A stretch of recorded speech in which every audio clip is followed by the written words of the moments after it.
All right. We're moving on to section 1.2. We're going to be adding and subtracting whole numbers. I've actually started this video a couple times and been interrupted twice. So I have a couple lines pre-written already. We'll see if I can get through this take without any more issues.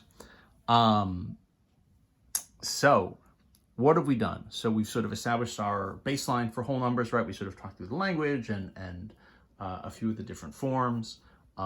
We may sort of reference the expanded form a little bit here as we go. And so now we're going to look to do some stuff with these numbers, right? It's one thing to just like, hey, we have numbers. All the action happens when we actually try to do stuff with them. So that's going to be our operations, right? Our sort of big four: addition, subtraction, multiplication, and division, and then sort of beyond from there to, exponents and roots and so forth. So 1.2 is adding and subtracting. First things first, what we need to do to get started is we need to make sure we memorize all the single digit addition possibilities. So that means for us, right, all the different combinations from 1 plus 1 is 2, all the way up to 9 plus 9 is 18. So we just need to have all those at the ready. For example, right, 4 plus 6 is 10, 7 plus 6, 13, 2 plus 7 is 9, 3 plus 8 is 11, 5 plus 5 is 10, 2 plus 9 is 11, right? All this stuff we need to just have. Essentially, as fast as we can say it or write it, we need to know it. Any kind of other addition that we're going to sort of do is built off of being able to sort of do that quickly. You might say, Professor Johansson, don't we have calculators to do this? I don't like memorizing stuff. And I would say, sure, I mean, that's a tool, but it's only really as good as, any tool is sort of only as good as the person using it. And so, right, we want to make sure that we know what we're doing, that we're familiar with it. We want to be able to sort of know what to expect.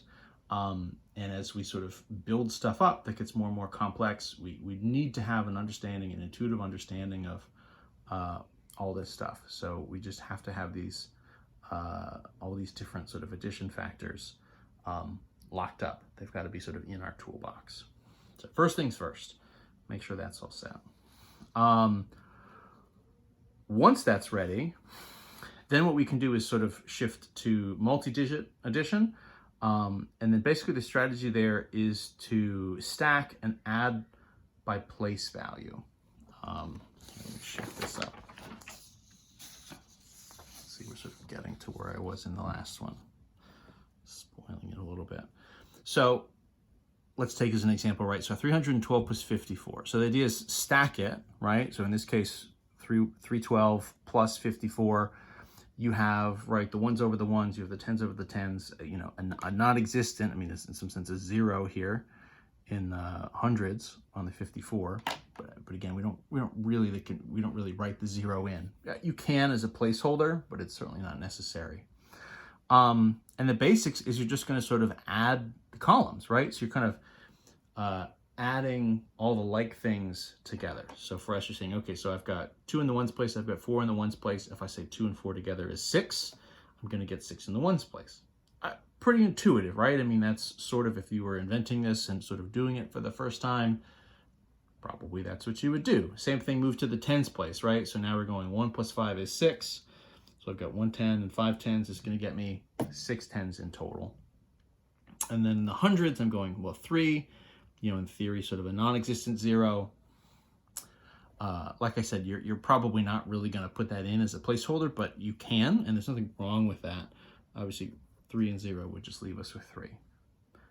And we're done, right? That was that. That kind of is a number that sounds reasonable, right? 312 plus 54, 10 and 50, you'd expect to sort of be around 60. So with this extra 2 and 4, 366 seems perfectly reasonable, right? We haven't jumped up all the way into the thousands or something that would be unexpected.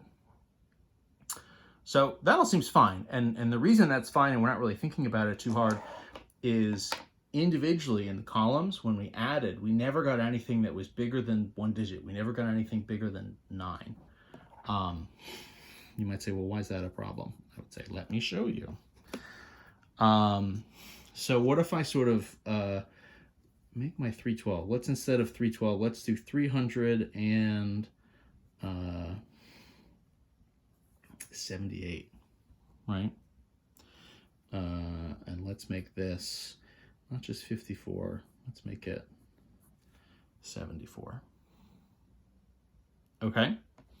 So what are we going to do here? Well, let's start the same way. Let's stack it.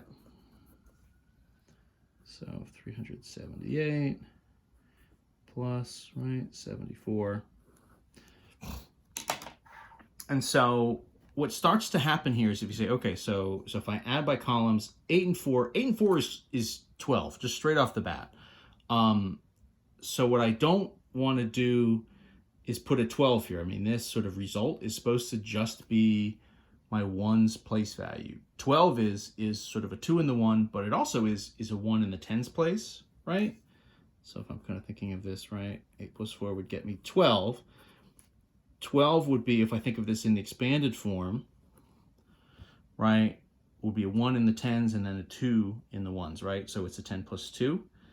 So what I'm going to do is right down here, I'm going to say, okay, so that's going to be a 2. But the 10, right, is getting me sort of an extra 1 in the 10's place value. So what I'm going to do is I'm going to carry the 1 up over top of the 7's, right? So now I have, in some sense, you know, this was sort of a double, and now it's kind of a triple stack. So what I end up doing now when I shift to my second column is I'm saying, well, 7 and 7, right, would be 14. But I also have the 1 that I carried over, right? But then that's plus this extra 1. So that's a 15. And so then, well, now what happens again? Well, now I have the same kind of issue, right? So this is sort of a 15 in the 10's place. Again, the idea is I really only want 1 digit underneath, and then I'm just going to carry whatever was in the next place value over. So, you know, a 15 in the 10's place is sort of a 150. Conceptually. And so this is a 5 down here, and then I'm carrying, you know, what was my sort of extra 1 that now jumps up into the 100's place, and putting that above the 3. So now instead of, you know, 3 and 0 is 3, I've got 3 with the extra 1 that I've carried, and I'm going to end up at 452. And that's going to be my result. So the move when we're stacking is, you know, not every time, but often what will happen is we'll have to do some sort of carrying just because, you know, it's not uncommon to add 2 digits and get something bigger than 9. You know, anything that's you know, we add and we get anything from, you know, 1 to 9, then we're pretty much good to go and don't really need to think about it too hard. Let's run another example. Let's do one that's a little bit longer.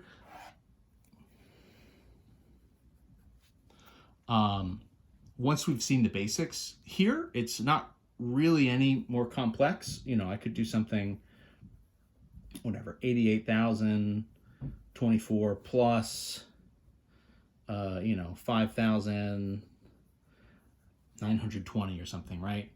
I could essentially do numbers as big as I want to, and the strategy here is going to be the same.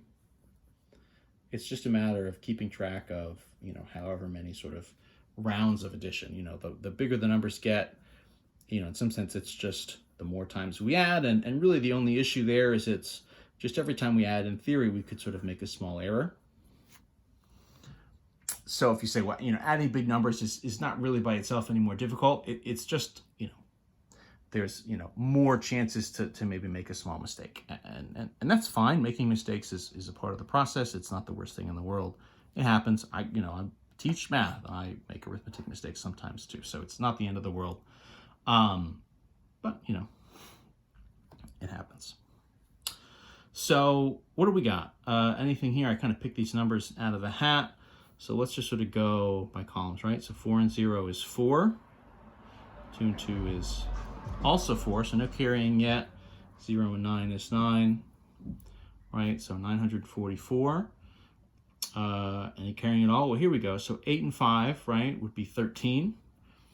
So that's a 3 down here, and I'm carrying the 1 up, and then 1 and 8 is going to be 9. So my kind of result here, I'll just carry my sort of comma down, right? So the result here is just 93,000. 944. That's the basics of it, right? Why does this carrying work? Like, what is happening here? Let me sort of do kind of a weird example. Let me do an example with sort of the expanded form. You know, just because I think it's interesting, I guess, more than anything else. You know, let's take something 795 plus, you know, 86 or something, right? So what does this mean? So in expanded form, so expanded, right? So that means 795 would be 700, right? Kind of plus 90 plus 5. And then 86, right, would be sort of 80 plus a 6. So, I mean, in theory, I mean, there's sort of a version here where you could kind of stack the expanded values. This just sort of makes it a little bit more explicit what's happening when we're doing the carrying. You don't need to write it out this way. I'm just sort of doing it to dig in a little bit deeper. So the idea is you'd say, well, 5 and 6 is 11, right? You know, 90 plus 80, right? 0 and 0 would be 0. 90 would be 17, so that's 170. And then 700 is here. So it starts to happen, you know, what you would kind of do is, you know, in theory, you're supposed to say, okay, well, this is supposed to be like, this is supposed to kind of just be my ones. This is supposed to sort of just be my tens. This is supposed to just be my 100s. And now I have this kind of mix. And so what you would need to be doing is say, well, you know, what's really happening here? Well, 11 is sort of a 10 plus 1.